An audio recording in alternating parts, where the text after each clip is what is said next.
Question 17 is asking us to identify the different moon phases that we would see on Earth as it revolves around the Earth. This diagram up here is modeling what the moon, Earth, and sun look like from a bird's eye view or from an aerial view. You would have to be in outer space to see this perspective. And as you see, no matter where the moon is in its position, 50% of it is always illuminated. The percentage of the illuminated side that we can see on Earth depends on its position in its orbit. The easiest thing to do is start by looking for the new moon and the full moon phases. Let's draw an arrow pointing to position A. And then if you turn your paper so you're looking up at the moon at position A and cover up the side of the moon that is facing away from Earth, you can see that we would see none of the illuminated side. So for position A, I can put down that I have 0% of the illuminated side visible to somebody on Earth, and I can shade in the whole circle because we would not be able to see any of the lit up side of the moon. When the moon looks like this, we call it a new moon phase. Now let's draw an arrow pointing to the opposite part of the orbit at position E.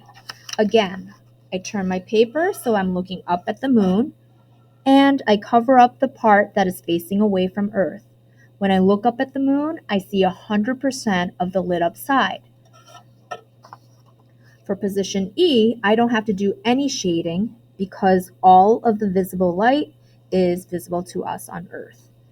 This is called a full moon phase. It takes about half a month or about 2 weeks to go from position A to position E, and that's why that's about half the cycle.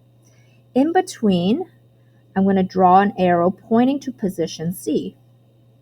This is about a quarter of the way through the cycle, or about a week into the lunar cycle. Since the arrow's already pointing up to the moon, all I have to do is cover up the part of the moon that is facing away from the Earth. And when I look up, I see that I can only see half of the illuminated side, and it's on the right side. For position C, I can just estimate about half of the lit up side is visible to us on Earth, and it's on the right side of the moon. It's not going to be always perfectly straight up and down like this. Sometimes it's going to appear to us at a different angle. But because it's lit up on the right side, we know it's going to grow from day to day, and we call this the quarter moon, more specifically, the first quarter moon, when we can see 50% of the lit up side. Let's draw an arrow pointing to the opposite position in the cycle at position G. Turn your paper so that you're looking up at the moon and cover up the portion that's facing away from Earth. I can see 50% of the lit up side, and this time the lit up side is on the left side. At position G, I can see 50% of the illuminated side, and the illuminated side is on the left, and I'm going to shade in this portion that's on the right. This is called the third quarter moon because we are now 3 weeks into the cycle, or 3/4 of the way through a full cycle. In between all of these main phases, we're going to use intuition to figure out what the phase would look like to us on Earth. Position B is between A and C. Notice that the amount of visible light is growing.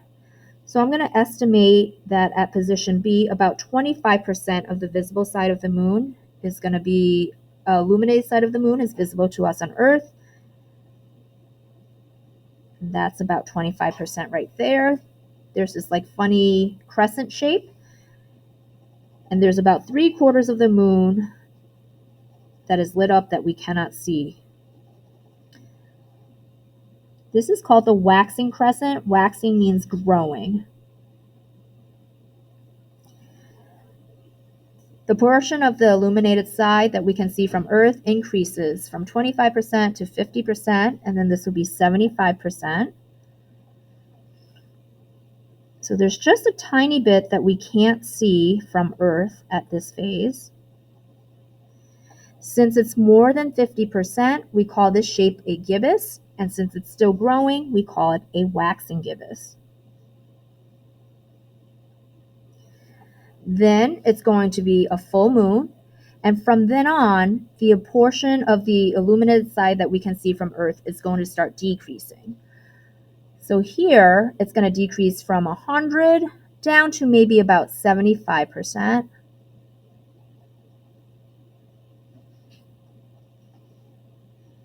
We call this a waning gibbous. And then finally, it's going to decrease to a third quarter moon and then a waning crescent. This time, the lit up side is going to be on the left. And then it's going to repeat itself as the moon travels around the Earth back to position A for us to see a new moon.